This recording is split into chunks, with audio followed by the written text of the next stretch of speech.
Me ha encantado, y se lo he dicho a don Julio, que me haya puesto este tema, porque es un tema que a mí me apasiona.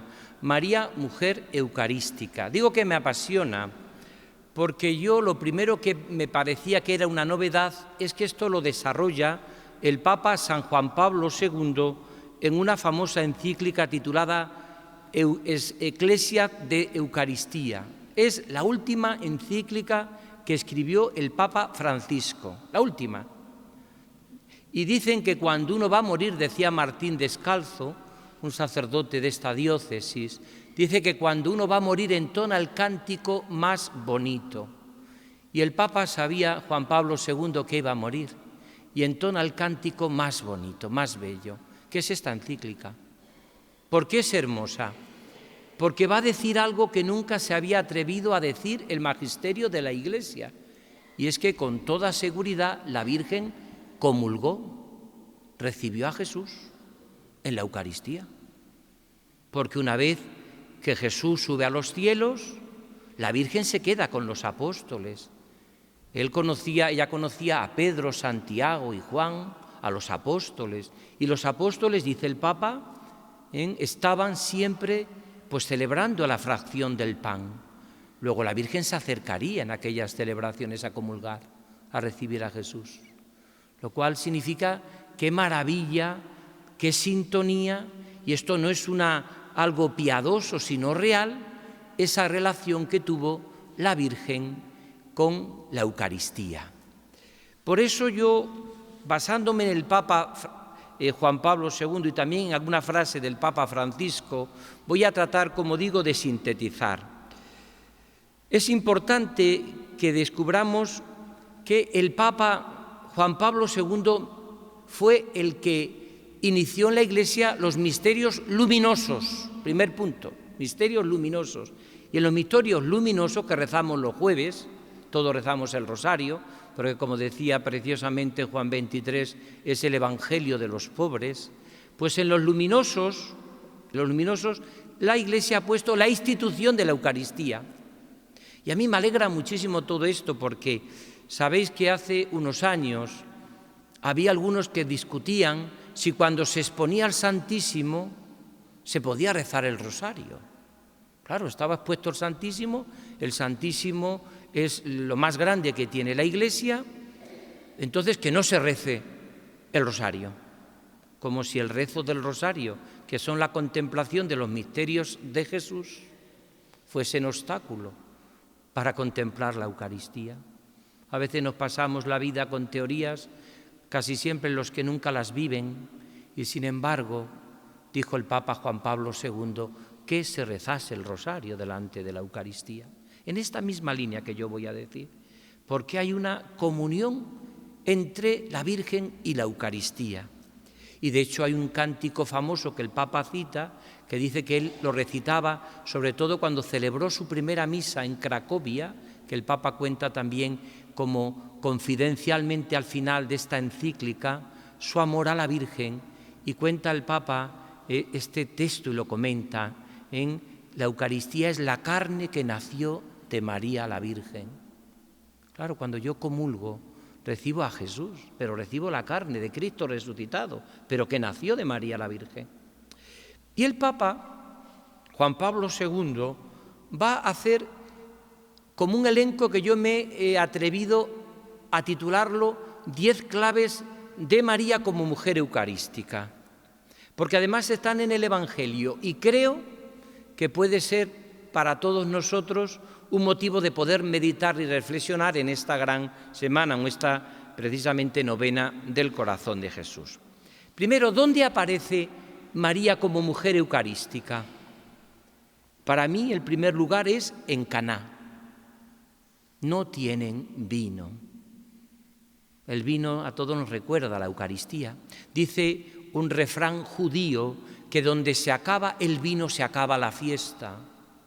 Por eso María no quiso que se acabase nunca la fiesta de la vida y por eso no tienen vino. Ese vino que es el vino nuevo del amor y que se va a convertir en nuestra fe cuando se ofrece el pan y el vino en el cuerpo y la sangre de Cristo.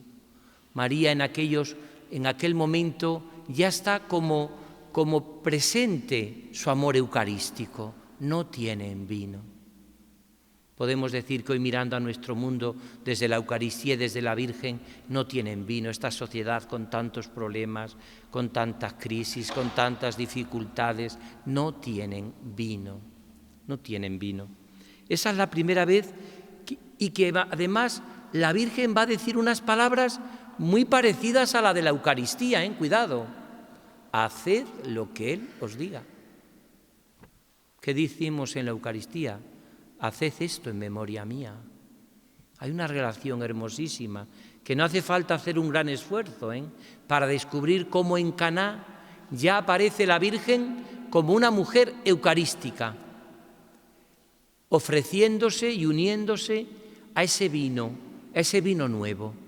Y ella va a decir su testamento espiritual, porque la Virgen ya no va a hablar más. De María sale la Virgen como la mujer del silencio.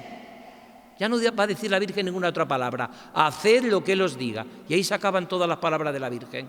Junto a la cruz ofrecerá, lo vamos a ver, pero no dirá nada. No volverá a decir nada la Virgen.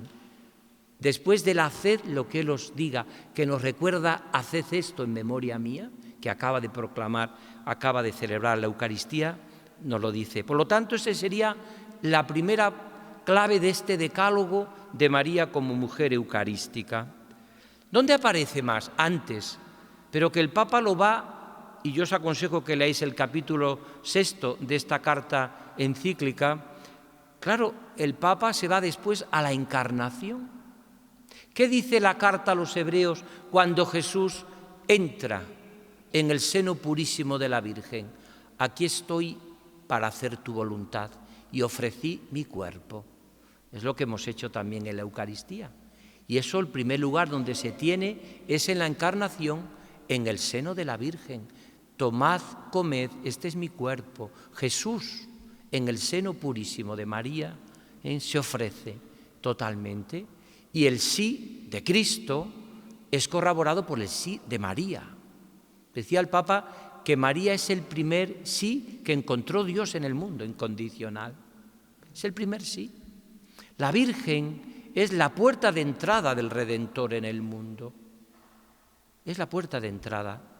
Por lo tanto, segunda clave de este decálogo de María, mujer eucarística, viendo cómo cuando María dice sí, en ese mismo momento se hace la encarnación, el sí del Verbo. Y Jesús tiene una actitud eucarística, se ofrece. Y de hecho la palabra ofrecimiento siempre entrega, sacrificial. Tanto amó Dios al mundo que le entregó, le ofreció a su Hijo. Y eso también nos ocurre en nuestra vida.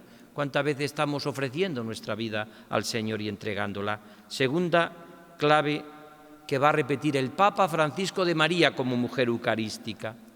En este sentido, qué hermoso es descubrir nuestra pasión y nuestro amor a la Eucaristía. Decía yo el otro día, en la procesión del Corpus, que hice dos en Cáceres y en Coria, hice dos procesiones, le comentaba yo a los niños, que le di a muchísimos niños, lo que yo le llamaba la primera comunión que le daba al obispo, les contaba algo que yo había escuchado de un sacerdote, que tenía un niño muy complicado y difícil en la catequesis.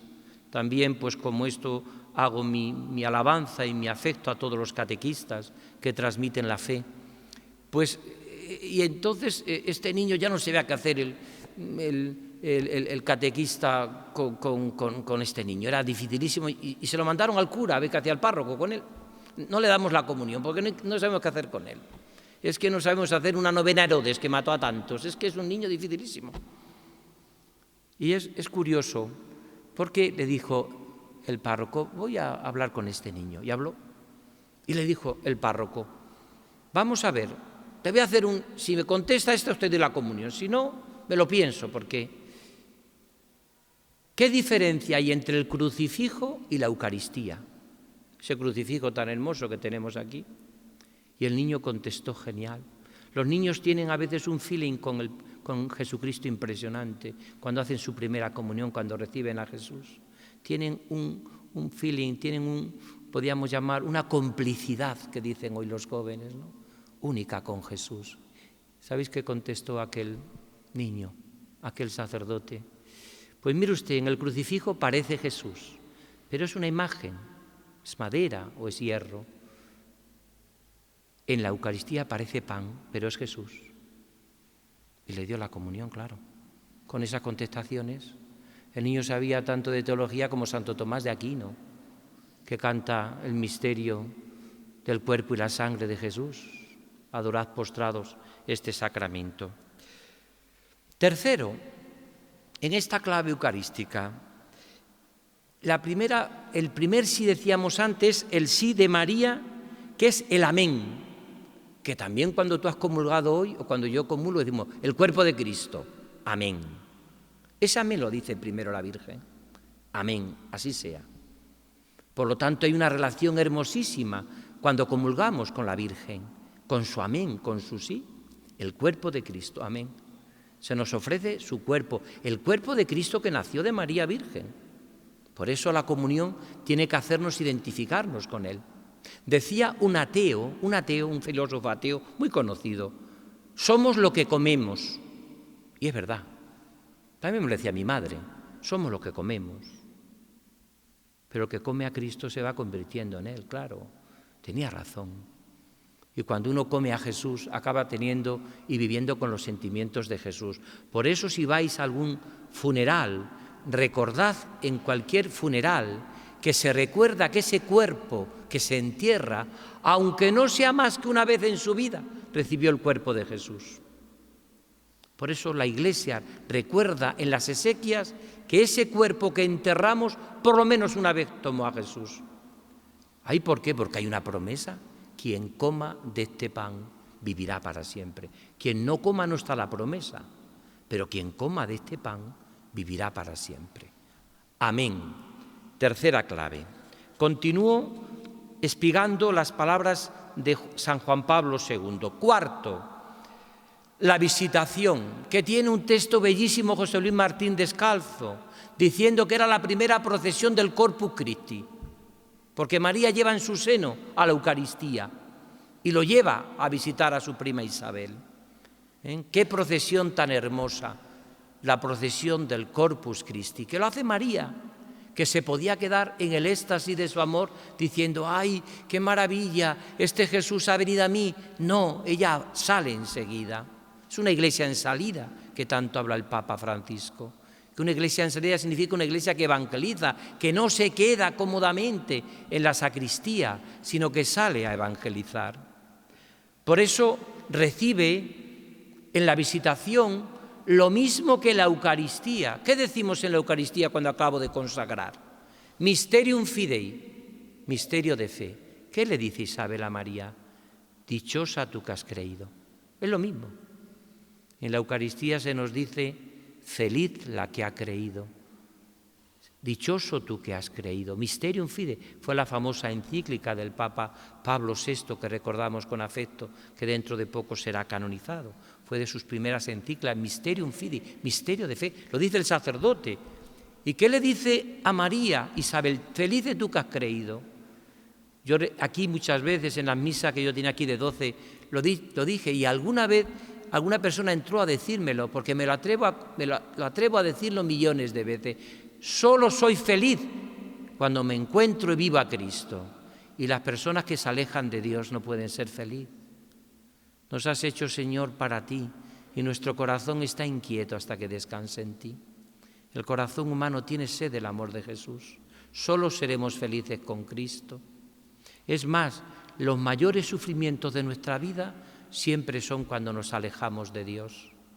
Y las mayores alegrías es cuanto más nos acercamos a Dios.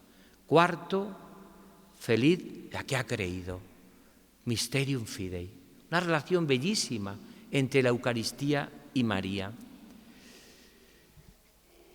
Quinto, que también aparece y que nos puede ayudar muchísimo. Jesús presentado en el templo, ofrenda. No hay Eucaristía sin ofrenda. No hay Eucaristía sin ofrecernos, sin ofrecer el pan y el vino, que es expresión de nuestra pobreza. Decía Chesterton, ¿por qué Cristo instituye la Eucaristía con el pan? Podía haberlo instituido de otra manera, y dice él con mucha sabiduría, que él cuando se convirtió al catolicismo, dice que no le costó nada aceptar la Eucaristía, porque el pan, decía él, es el alimento que más le gusta a los niños y a los pobres. Es alimento que los niños lo chupan y lo quieren, el pan. Ese pan que es el alimento común. Jesús se ha querido quedar por la transustanciación presente en ese pan y ese vino. Por lo tanto, Jesús es presentado en ofrenda. ¿Y quién le presenta? María. Lo celebramos en la fiesta de la vida consagrada, 2 de febrero. ¿Quién presenta a Jesús en el templo? La Virgen. Otra vez María, mujer eucarística. Lo que estoy diciendo lo estoy todo sacando del magisterio de esta encíclica, pero me siento totalmente identificado con lo que dice el Papa. Sexto, Jesús perdido en el templo, el sacrificio. La Eucaristía es sacrificio. ¿No han pensado ustedes nunca por qué la Iglesia instituye la Eucaristía, o sea, Cristo instituye la Eucaristía y lo celebra el pan por un sitio y el vino por otro? ¿Qué significaba el pan y el vino separado? Un sacrificio, una víctima, una muerte. Pero es verdad que es el misterio pascual, Cristo muerto y resucitado. Yo le explico que es como nuestra vida. Yo no puedo separar nunca la muerte de la resurrección. Todos los días para nosotros es Viernes Santo porque sufrimos, pero todos los días Domingo de Resurrección y todos los días es Navidad y todos los días, como decía Santa Isabel de la Trinidad, Cristo vive en nosotros sus misterios. Todos los días morimos y todos los días resucitamos. ¿Sabían qué se parece el misterio pascual y nuestra vida de un cristiano? Como cuando unimos el café con leche, que no se puede separar.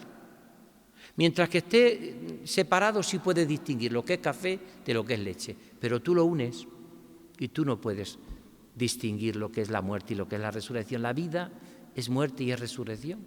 Aquellos cristianos que pensasen que la vida solo es sufrimiento y dolor y viesen el cristianismo como un dolorismo, no habrían acertado en lo que es. Aparte de que eso puede en un momento llegar hasta enfermar a una persona, porque el corazón humano está hecho para la alegría y para el amor y para el gozo. Ahora, aquellos que solamente pensasen que la vida es solo resurrección y solo alegría, serían irrealistas también. Me acuerdo que una vez estando en el centro de espiritualidad, llegó una chica que venía de una vigilia, de una Pascua, y me acuerdo que se me acercó, me dijo, vengo de una Pascua con jóvenes y he descubierto que no existe en el mundo ya ni llanto, ni dolor, ni muerte, todo es alegría, alegría, resurrección. Digo, pues están engañados. Yo acabo de venir del sanatorio del Sagrado Corazón, que acabo de dar 2 unciones de enfermos. Se me ha muerto gente en mis brazos, se ha muerto allí. ¿Cómo vas a decir que no hay dolor y muerte? Sigue existiéndolo. No seamos más infantiles que un sonajero. La vida es dolor, pero también es alegría. Es café con leche unido. Tú una vez que has mezclado café con leche, qué difícil es separarlo. Qué difícil es separar de nuestra vida el dolor de la resurrección. Qué difícil es. Por lo tanto, y ahí aparece Jesús como, una vez que lo tiene María, lo pierde en el templo. 3 días. 3 días hasta que le encuentre. Habla del sacrificio también. María ya va aprendiendo en este perder a Jesús el sacrificio. Y sigo ya voy terminando. Junto con esto aparece también el número 7 como otra clave, Jesús y María en el Calvario. Ahí sí que me gustaría destacar una figura que a mí me encanta, y es la figura del discípulo amado, que es San Juan.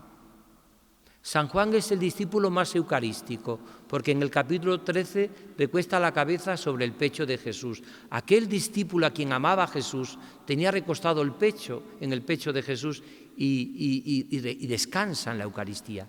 Pero es que luego en el Calvario, y esto es muy bonito, dice también aquel discípulo a quien Jesús amaba recibe a María.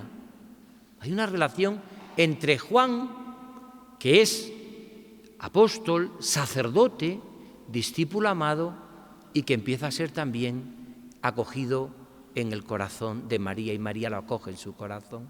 Una relación preciosa. Por eso dice el Vaticano II que la Virgen vive victimalmente en su corazón y en su alma lo que preciosamente Cristo vive en su cuerpo. Ella se identifica de una manera única con la pasión de Cristo. Eso sería la Eucaristía. La Eucaristía es el remedio a nuestra soledad. La persona que ha conocido la Eucaristía, celebrada, comulgada o adorada, no está nunca solo, no está nunca sola. Yo no me he sentido nunca en mi vida solo. Existe una soledad, que la tenemos todos, claro que la he sentido. ¿Por qué? Porque los grandes momentos de tu vida estás solo, nacemos solos, morimos solos. Las grandes decisiones de nuestra vida las tomamos solos. Pero existe una soledad profunda del corazón que no es propia de los cristianos. ¿Por qué? Porque yo, aunque entre en un quirófano solo, está el Señor conmigo. Y lo mismo que cuando nací me recibí unos brazos que me besaron, aunque yo todavía no era consciente, también mi vida ha estado tejida de la ternura y del amor de Dios.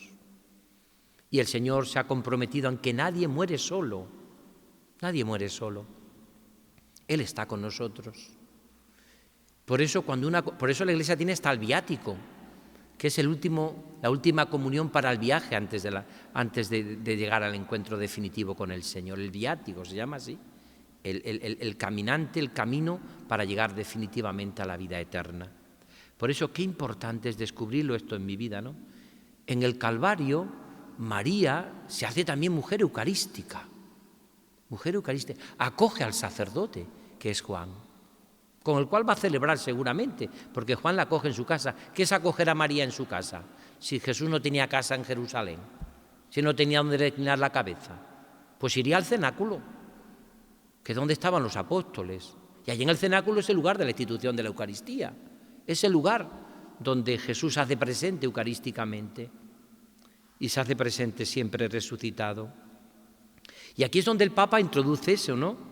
Recibir la Eucaristía debía significar para María como si acogiera de nuevo en su seno el corazón que había latido al unísono con el suyo. Fijaros qué bonito el corazón y con el suyo. Y revivir lo que había experimentado en primera persona al pie de la cruz. Son palabras del Papa Juan Pablo II. La maravilla, ¿no? Esta vivencia preciosa de la Virgen identificándose con Cristo. ¿Dónde aparece también expresada esta realidad? Antes le hemos visto, ¿no? Pues también en la entrega hemos dicho, al dirigirse al discípulo amado. Ahí también está. Fijaros que la palabra de la Eucaristía que ha quedado es: esto es mi cuerpo que se entrega por vosotros. La palabra entrega. Pero eso está puesto hasta en las palabras del Padre. Dice San Juan: tanto amó Dios al mundo, el Padre, que le entregó a su propio Hijo.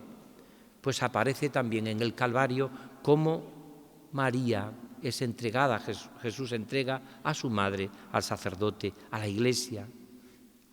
Que la traducción exacta, mujer es tu hijo, hijo es tu madre. Mujer es tu hijo, hijo es tu madre. Y ya voy terminando las últimas palabras. Por supuesto, la Virgen aparece también como otra parte del decálogo en el cenáculo. Tomad, comed, este es mi cuerpo. Ella no está entre los 12, pero ella acoge también a los 12 y vive esa realidad tan hermosa, ¿no? Es decir, porque ella sabía que ese cuerpo de Cristo entregado era el que llevó en su seno virginal. Por lo tanto, yo creo que en este sentido, y la última parte sería el cántico de María en el Magnífica, donde también aparece mujer como mujer eucarística cantando lo que es la Eucaristía, que es alabanza y acción de gracias. El Señor ha mirado la humillación, la humildad de su esclava. Por eso canto de alegría. La Virgen se podía haber instalado en la queja y haber dicho: menuda faena me ha hecho Dios, me elige, apenas me da la ruta por la que tengo que seguir, me tengo que fiar de Él. Y sin embargo la Virgen canta el Magnífica, la acción de gracias. ¿Qué es la Eucaristía? Eucaristía significa acción de gracias. Eso significa Eucaristía. Y por eso cuando un cristiano participa en la Eucaristía, vive la Eucaristía, se hace en el cantor de las misericordias del Señor. Decían los primeros cristianos: un día sin Eucaristía, una vida sin Eucaristía es una vida perdida en tu vida. Es verdad, necesitamos la Eucaristía, necesitamos el gozo, y eso lo hemos aprendido de la Virgen, nuestra Madre. Hay gente que a veces cree y hace distinciones entre el amor a la Virgen y el amor a Jesús. Ay, es que si yo amo mucho a Jesús, amo menos a la Virgen. Y si yo amo mucho a la Virgen, levanta celos a Jesús. Es una tontería como un piano. De otras razones, dice que le pasó una vez a un santo que le dijo: yo no sé, Señor, si estoy queriendo tantísimo a tu madre, que yo no sé si quiero más a tu madre que a ti. Y le dijo Jesús: pues no te preocupes, que mucho más la quiero yo. Así que no te preocupes, mucho más la quiero yo. A veces hacemos tantas divisiones en amores, tantas cosas. Quien está amando con locura a la Virgen está amando a Jesús. Normalmente las personas que son muy eucarísticas suelen ser muy marianas. Y las personas que son muy marianas suelen ser muy eucarísticas. Hago la síntesis, termino con unas palabras del Papa y paso en dos textos al Papa Francisco que van en esta línea. Y termino, dije que no iba a ser muy largo. ¿Cuál sería entonces mi decálogo basándome en la encíclica del Papa Eclesia de Eucaristía, la Iglesia hace la Eucaristía? ¿Cuáles serían los 10 puntos que he tratado de desarrollar brevemente y que estarían dentro también de los misterios luminosos del Rosario? Primero, María en Caná, María en la Encarnación, ofreciéndose. Tercero, el sí de María. Cuarto, la visitación, Feliz tú que has creído. Quinto, Jesús presentado en el templo, la ofrenda. Sexto, Jesús perdido en el templo. Séptimo, en el Calvario, identificación con la víctima. Antes también en el cenáculo. Octavo, tomad y comed, este es mi cuerpo. Noveno, en la entrega al discípulo amado, el sacerdote Juan. Y por último, en el Magnífica. La Eucaristía es la alabanza y acción de gracias. ¿Y qué viene a decir el Papa? Y no me resisto a no leerlo, el Papa Juan Pablo II. Pues dice algo precioso el Papa, dice, y ya con esto termino, dice: Ave verum corpus natum de María Virgine. Sabe que es un texto antiquísimo y muy hermoso. Hace poco, dice el Papa, he celebrado el 50enario de mi sacerdocio.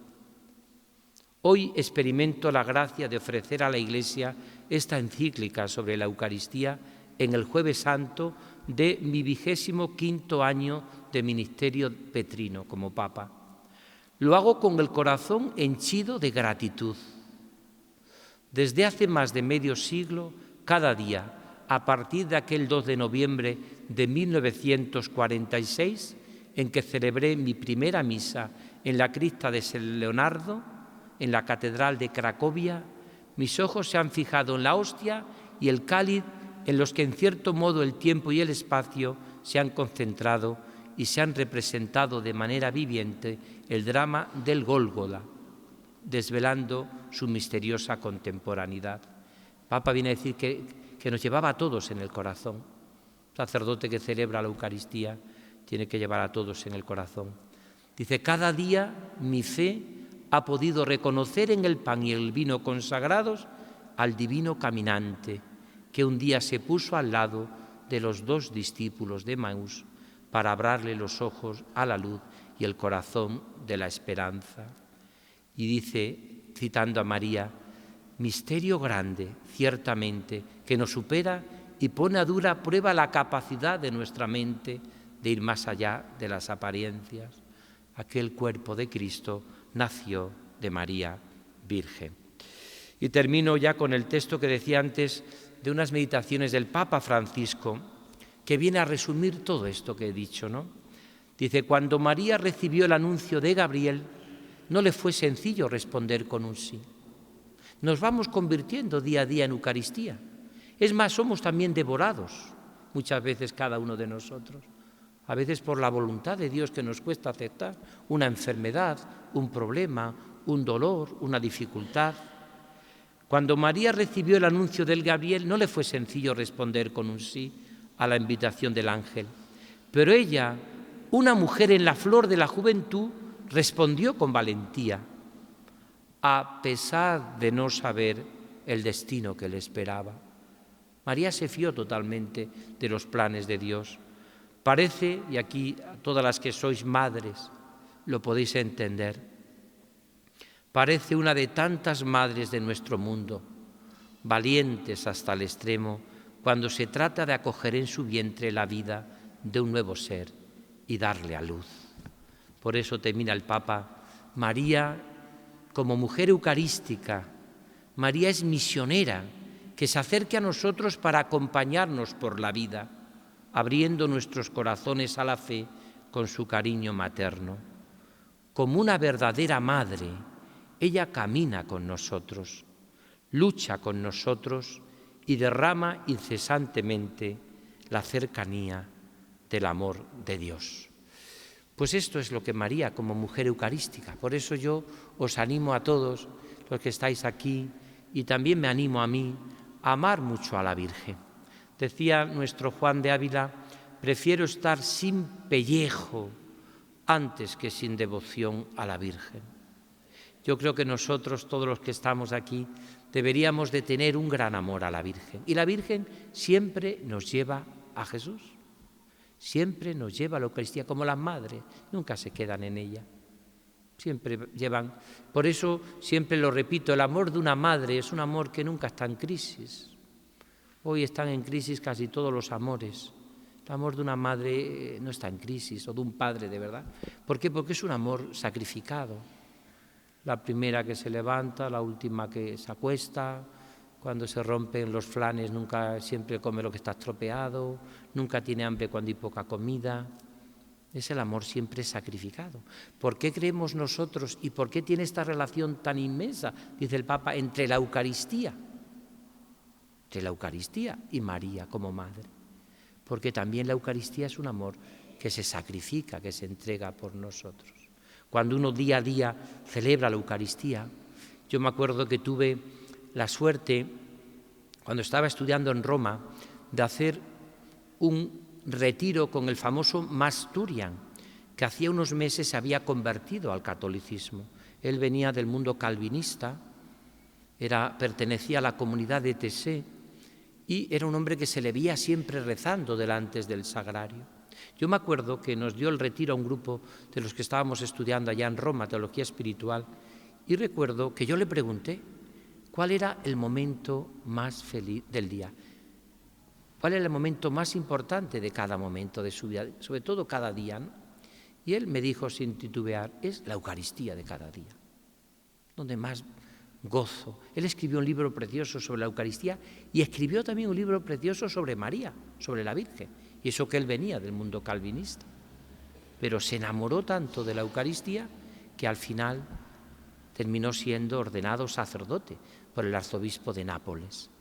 Pues yo creo que esto es un poco lo que es nuestra vida. Yo tampoco tendría mucho más que deciros y contaros. Agradecer a los que habéis estado, agradecer a don Julio que me haya hecho esta oportunidad de profundizar, porque es algo que yo tenía mucho tiempo de profundizar. Y creo que lo que os he dicho ha sido así, quizás un poco desorganizado, pero basándome un poco en lo que para mí es esta espiritualidad y en lo que yo también vivo de amor a la Virgen. Y que ella me lleve a lo más profundo de la Eucaristía. Y de hecho, fijaros que el pueblo de Dios siempre, lo que decía antes en la homilía, siempre lo ha unido. ¿Cuál es la canción más famosa a la Eucaristía? Que canta el pueblo sencillo: alabado sea el Santísimo Sacramento del altar.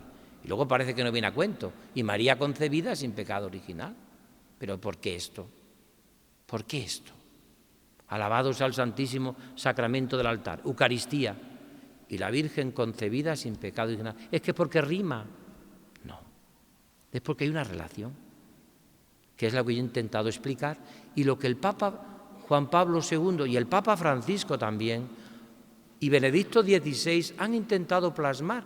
Pero la originalidad del Papa, yo nunca jamás había oído que la Virgen pudo comulgar, por ejemplo.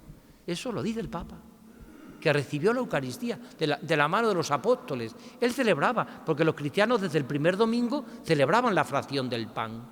Y María no iba a participar en la Eucaristía cuando la celebraban los apóstoles. Es una novedad inmensa esto. No es un planteamiento solo muy piadoso del Papa. Y como dice el Papa, ¿qué sentiría cuando la Virgen recibiese en fe, pero en su corazón, al Verbo que ella había engendrado por obra del Espíritu Santo? Pues esto es la maravilla de las maravillas, nuestra fe. Por eso nuestra fe nos hace felices. Dichosa tú que has creído. Muchas gracias.